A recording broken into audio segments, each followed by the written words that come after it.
애미 없는 티 낸다던 새언니. 제게는 두 명의 오빠가 있습니다.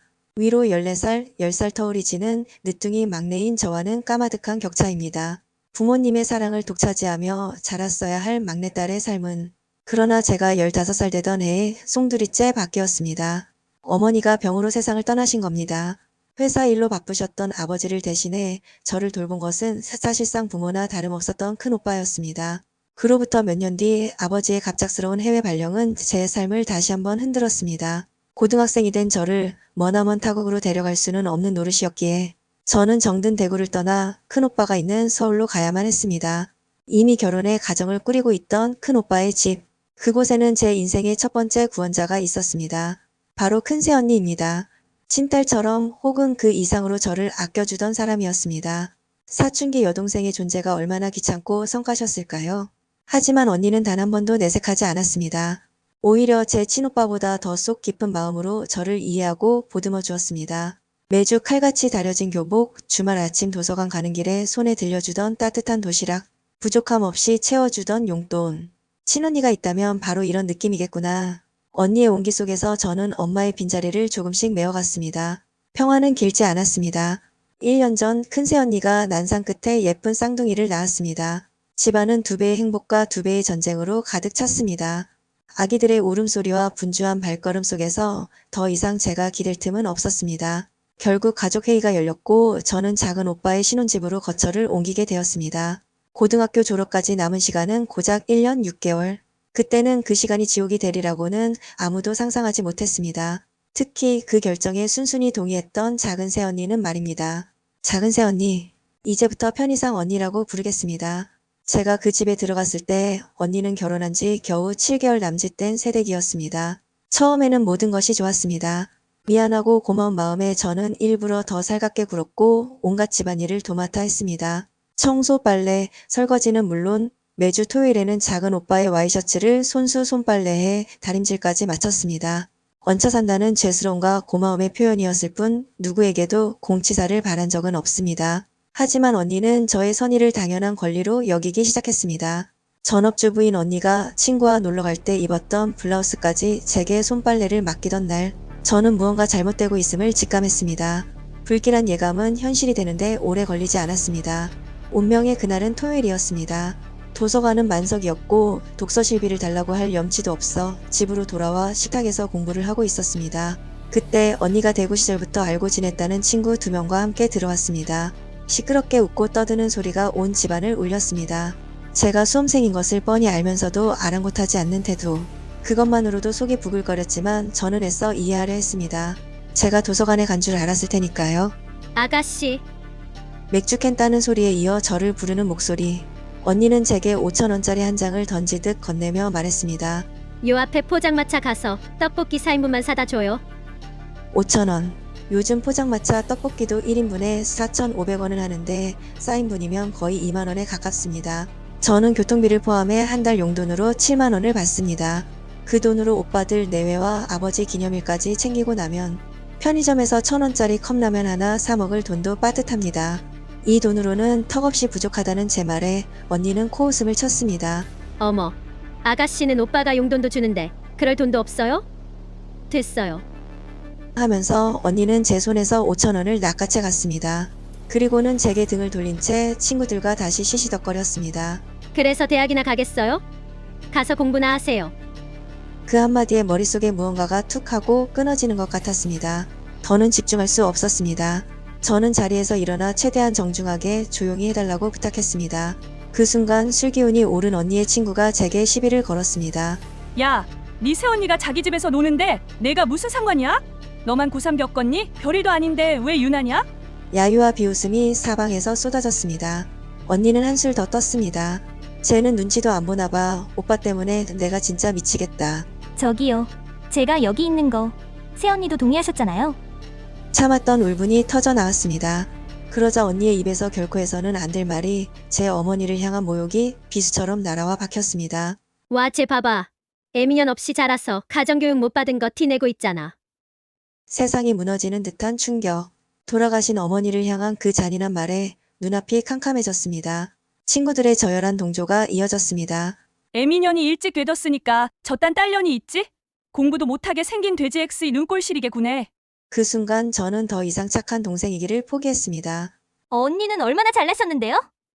그 나이 먹고 아직도 일진놀이 하는 게 재밌어요? 제가 왜 공부하는지 아세요? 언니처럼 시궁창 인생 살지 않으려고 하는 거예요. 언니야말로 우리 오빠 못 만났으면 지금쯤 어디서 뭘 하고 있을 것 같은데요? 악에 받쳐 소리를 지르는 그 순간 하필이면 작은 오빠가 들어왔습니다. 제 말만 제가 언니에게 퍼부은 독설만을 들은 채로 오빠는 사랑하는 아내를 지키는 기사처럼 제 뺨을 내리쳤습니다. 짝!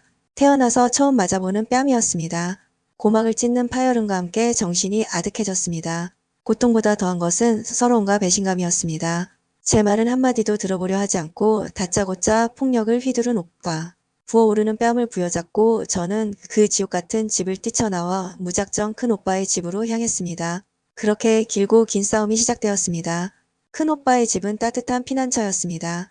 제 얼굴에 멍자국을 본 큰 오빠 내외는 모든 자초지종을 듣고는 함께 분노하고 함께 울어주었습니다. 큰 새언니는 6kg나 빠진 제 헬쑥한 얼굴을 어루만지며 이런 줄도 모르고 보내서 미안해.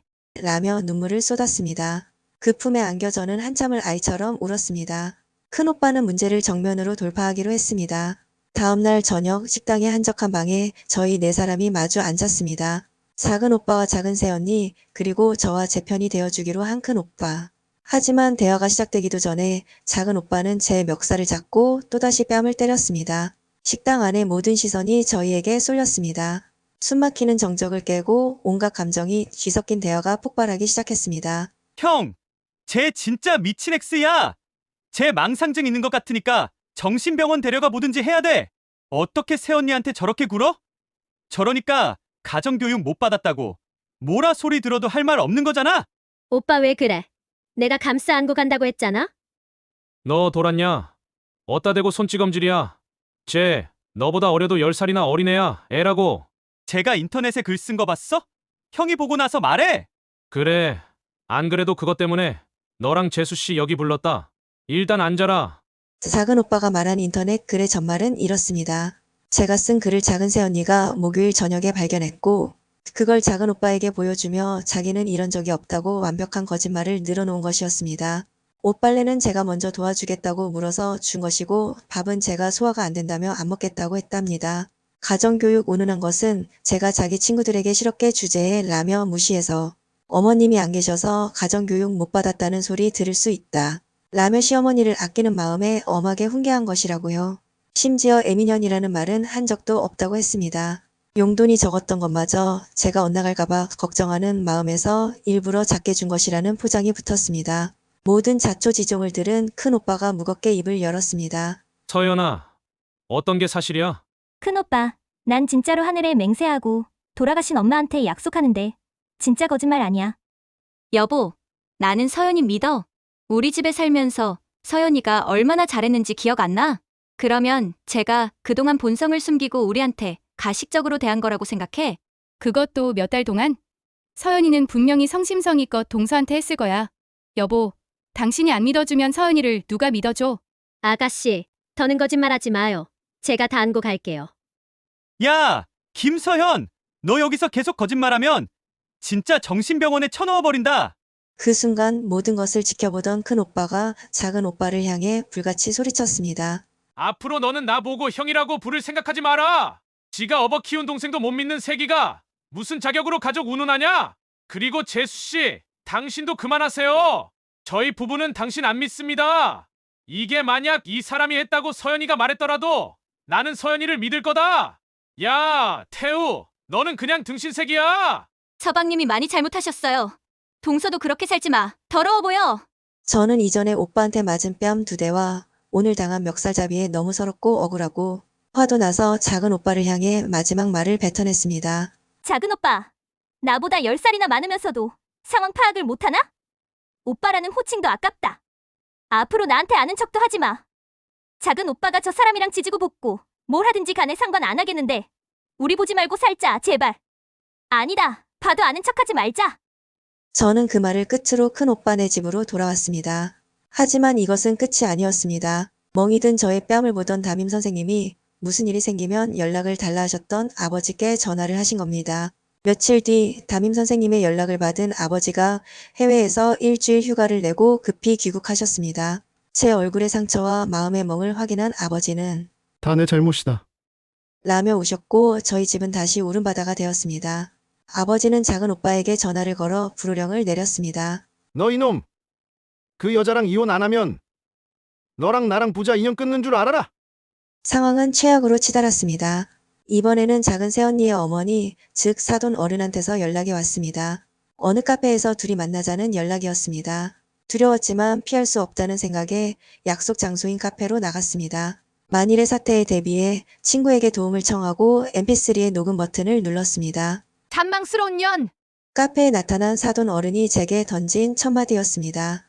그녀는 대화할 생각도 없다는 듯 제 머리채를 잡고 뺨을 수차례 후려쳤습니다. 입안에서 비릿한 피 맛이 번졌습니다. 그 순간 제 안의 마지막 인내심이 부서져 내렸습니다. 저 이제 참을 만큼 참았고요. 더 이상 못 참겠네요. 이거 진단서 끊어서 고소할 겁니다. 나중에 꼭 다시 뵙죠. 저는 더 이상 피해자로만 남지 않기로 결심했습니다. 제 삶을 지키기 위해 싸우기로 했습니다. 고소는 힘겨운 과정이었습니다. 정신과 상담 기록, 녹음 파일, 상해 진단서까지 제가 가진 모든 것을 증거로 제출하며 작은 오빠와 작은 새언니 두 사람에게 그동안의 정신적, 신체적 피해에 대한 손해배상을 청구했습니다. 그 과정에서 언니가 임신했다는 소식을 들었고 작은 오빠는 끝까지 이혼할 수 없다고 버텼습니다. 결국 저희 가족은 두 손 두 발을 다 들었습니다. 그들에게 평생 그렇게 살아라는 마지막 말을 남기고 저희는 돌아섰습니다. 그 일이 있은 후 벌써 반년이라는 시간이 흘렀습니다. 마음 한편에는 여전히 작은 오빠에 대한 미련과 아픔이 흉터처럼 남아있습니다. 하지만 저는 주저앉지 않았습니다. 이를 악물고 공부해 원래의 성적을 되찾았고 이제 수시 원서 접수도 모두 마쳤습니다. 그리고 제게는 새로운 희망이 생겼습니다. 가장 힘들었던 순간 제 곁을 지켜주었던 그 친구와 이제는 서로의 상처를 보듬어주는 연인이 되었습니다.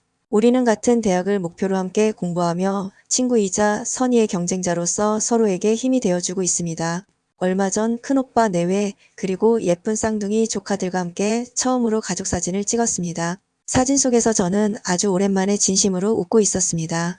세상의 모든 풍파를 막아주는 든든한 울타리 안에서 저는 이제 더 이상 혼자가 아닙니다. 아직 아물지 않은 상처도 있고 모든 것이 시원하게 해결된 것은 아닐지 모릅니다. 하지만 저는 이제 압니다. 어떤 시련이 닥쳐와도 저는 제 삶을 지켜낼 수 있다는 것을. 저는 더 이상 동네북도 상처받는 피해자도 아닌 제 삶의 당당한 주인으로 살아갈 것입니다. 그때 어둠 속에서 손 내밀어 주셨던 이름 모를 모든 분께 이 글을 빌려 다시 한번 깊은 감사를 전합니다. 여러분의 위로와 조언이 있었기에 오늘의 제가 있습니다. 정말 고맙습니다. 서로 힘이 되는 소중한 구독 부탁드립니다.